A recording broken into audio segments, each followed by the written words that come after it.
ജൈവ കൃഷിയിൽ വിജയഗാഥ രചിച്ച് ദമ്പതികളായ സുബ്രഹ്മണ്യനും രശ്മിയും ജൈവ പയർ കൃഷിയിൽ 100 മേനി വിളവെടുത്ത സന്തോഷത്തിലാണ് ഈ ദമ്പതികൾ.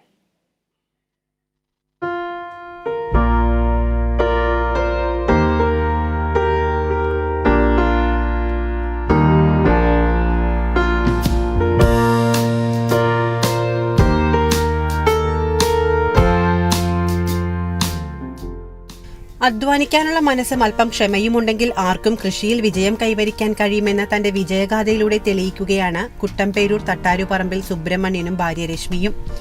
മാന്നാർ ആലുമൂടിൽ ഒരേക്കർ ഭൂമി പാട്ടത്തിനെടുത്താണ് സുബ്രഹ്മണ്യൻ കൃഷി നടത്തുന്നത്. 2 മാസം മുൻപ് ഇവർ നടത്തിയ ജൈവ വെണ്ട കൃഷിയും 100 മേനി കൊയ്തിരുന്നു. ഫാർമേഴ്സ് പ്രൊഡ്യൂസേഴ്സ് കമ്പനിയിൽ നിന്നും വാങ്ങിയ വിത്തുകൾ പാകി മുളപ്പിച്ച് ചിട്ടയായി വളർത്തിയെടുത്തു. ഗോമൂത്രവും ചാണകവുമാണ് വളമായി ഉപയോഗിച്ചത്. നൂതന കൃഷിരീതിയിൽ പരമ്പരാഗത ജൈവ കൃഷിയും കൂടി സംയോജിപ്പിച്ചാണ് കൃഷി നടപ്പിലാക്കുന്നത്.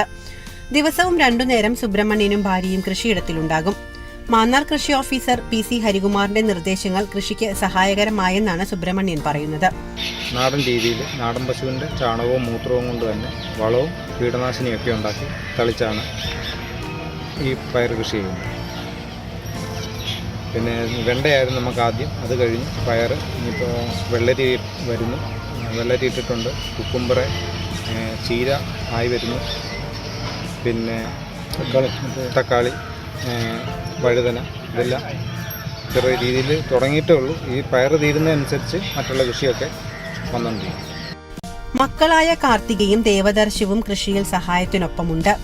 പയർ കൃഷിയുടെ വിളവെടുപ്പ് പഞ്ചായത്ത് പ്രസിഡന്റ് TV രത്നകുമാരി നിർവഹിച്ചു. മാന്നാർ ഗ്രാമപഞ്ചായത്തിന്റെ തന്നെ ഒരു അഭിമാനകരമായിട്ടുള്ള ഒരു പ്ലോട്ടാണിത്. ഈ പ്ലോട്ടിൽ നേരത്തെ നമ്മുടെ കുടുംബശ്രീ 16-ാം വാർഡിന്റെ നേതൃത്വത്തിൽ കുടുംബശ്രീ പ്രവർത്തകർ കൃഷി ചെയ്തിട്ടുണ്ട്. തൊഴിലുറപ്പ് സഹോദരിമാർ, അത് നല്ല രീതിയിലുള്ള വിളവെടുപ്പ് നമുക്ക് നടത്താൻ സാധിച്ചിട്ടുണ്ട്. അപ്പോൾ ഈ പ്ലോട്ട് എന്തുകൊണ്ട് കൃഷിക്ക് വളരെ അനുയോജ്യമായിട്ടുള്ള ഒരു പ്ലോട്ട് തന്നെയാണ്.